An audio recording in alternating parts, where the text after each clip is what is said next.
29 de agosto de 1944. Céus da Itália. Um jovem piloto brasileiro olha pela cabine de seu P-47 Thunderbolt e vê algo impossível. Um caça alemão FW-190, sozinho, voando perigosamente baixo sobre as montanhas italianas. O tenente Alberto Torres checou suas armas. Nada. Sem munição. Havia gastado tudo em um ataque anterior contra posições alemãs. Mas o que ele fez a seguir entraria para a história como uma das manobras mais ousadas e improváveis da Segunda Guerra Mundial. Esta é a história real de coragem, improvisação e audácia de um piloto brasileiro, que provou que, às vezes, a arma mais poderosa não é a metralhadora, é a mente. Vinheta do canal. 10 segundos. Bem-vindos aos Céus em Guerra. Se você é fascinado por histórias reais de combate aéreo, inscreva-se no canal e ative o sininho. Esta história vai deixar você sem palavras. Para entender esta história extraordinária, precisamos voltar alguns anos. Submarinos alemães afundaram navios mercantes brasileiros no Atlântico. Entre agosto e setembro de 1942, 5 navios foram torpedeados. Mais de 600 civis morreram, homens, mulheres e crianças. A indignação foi imediata. Nas ruas do Rio de Janeiro e São Paulo, milhares de brasileiros gritavam: "O Brasil não pode ficar parado." Em 22 de agosto de 1942, o presidente Getúlio Vargas declarou guerra às potências do eixo. Mas havia um problema. O Brasil não tinha uma força militar pronta para combater na Europa. Foi então que começou um dos maiores esforços de mobilização da nossa história. Pausa. Milhares de jovens se alistaram. Queriam vingança. Queriam mostrar ao mundo que o Brasil não era apenas café e carnaval. Éramos uma nação disposta a lutar. Entre esses jovens estava Alberto Martins Torres. Alberto nasceu em 1920, no Rio de Janeiro. Desde criança, era fascinado por aviões. Quando a guerra começou, ele tinha 22 anos. Largou a faculdade de engenharia e disse à mãe: "Meu país precisa de mim." Em 1943, foi selecionado para o primeiro grupo de aviação de caça da FAB, o único grupo brasileiro de caça a combater na Segunda Guerra Mundial. Mas primeiro, precisava de treinamento. E esse treinamento aconteceria nos Estados Unidos. Mas o que ele não sabia era que esse treinamento mudaria sua vida para sempre. Janeiro de 1944. Canal do Panamá. Alberto e outros 47 pilotos brasileiros embarcaram rumo aos Estados Unidos. A viagem foi tensa. Submarinos alemães patrulhavam o Atlântico. Todos sabiam que poderiam ser torpedeados a qualquer momento, mas chegaram em segurança. A base era Suffolk Field, em Nova York, e foi lá que Alberto teve seu primeiro contato com a máquina que mudaria sua vida. O Republic P-47 Thunderbolt. O P-47 era um monstro.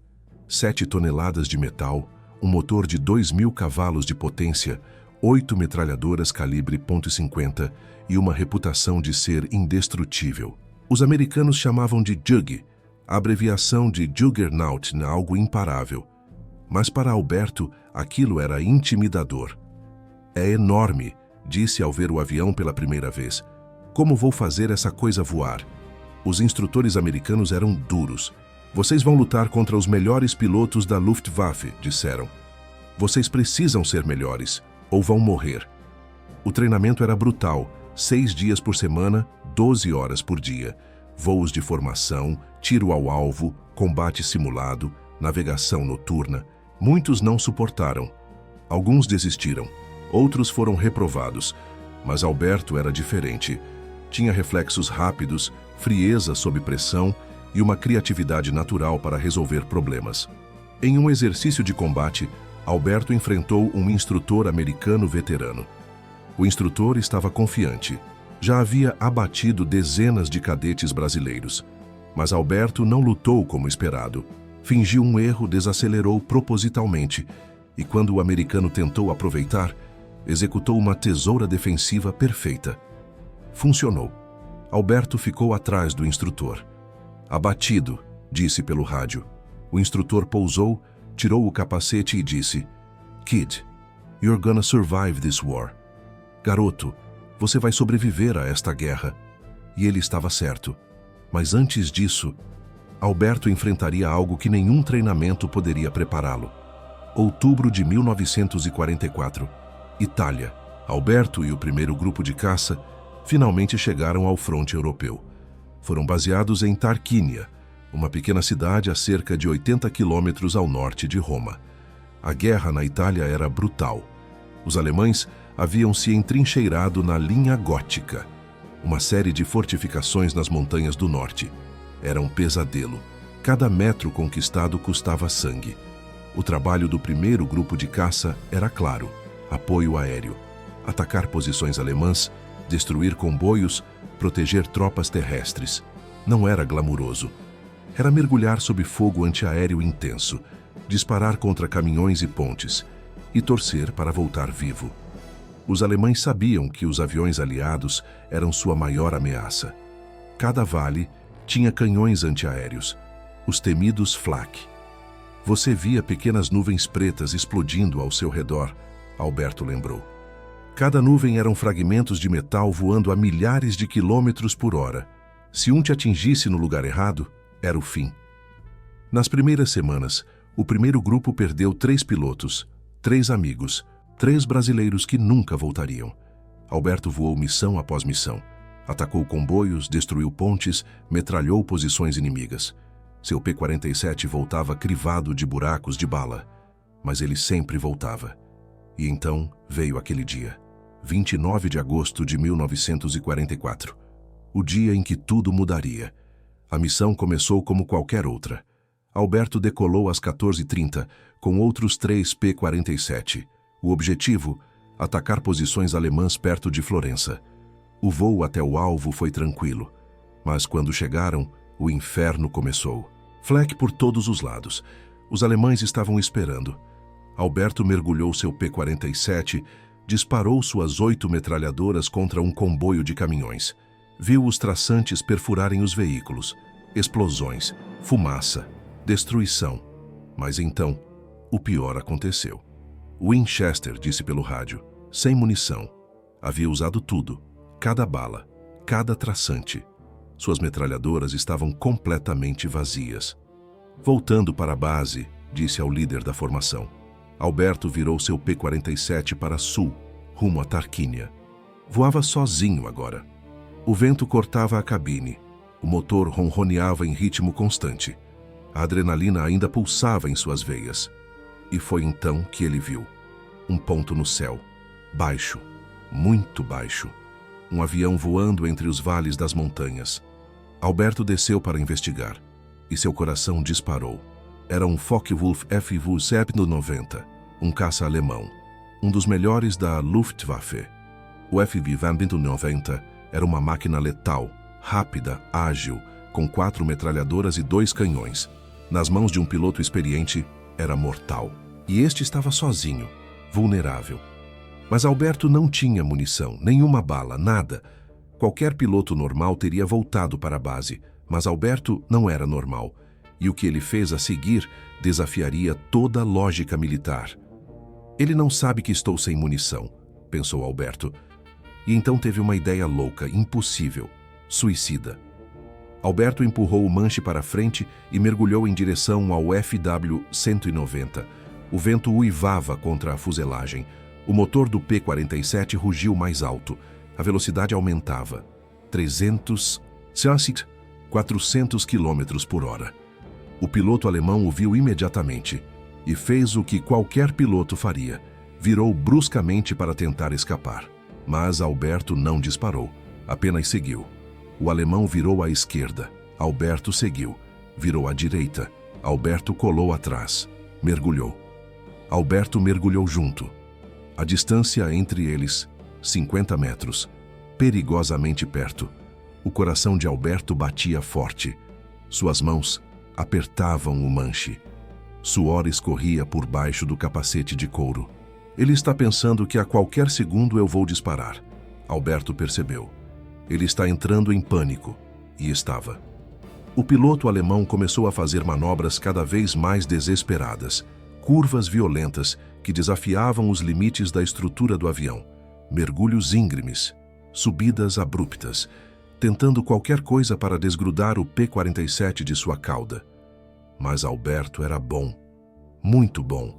Manteve-se grudado como um predador perseguindo sua presa. O alemão desceu ainda mais. Agora estava voando a apenas 100 metros do chão, entre os vales estreitos das montanhas italianas. As paredes de rocha surgiam de ambos os lados. O chão subia perigosamente. Não havia espaço para erro. Ele vai tentar me perder voando baixo, pensou Alberto. Não vai funcionar. A perseguição continuava. Segundo após segundo, minuto após minuto.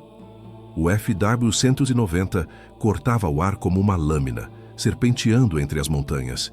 O P-47, mais pesado, lutava para acompanhar. Mas Alberto não desistia. Suas mãos tremiam, não de medo, de adrenalina pura. E então percebeu algo crucial. O alemão estava ficando sem opções. Os vales estavam ficando mais estreitos. As montanhas mais próximas. Não havia para onde correr. Ele vai ter que subir, pensou Alberto. Ou vai bater. Mas o pior ainda estava por vir. O piloto alemão cometeu um erro fatal. Entrou em um vale muito estreito.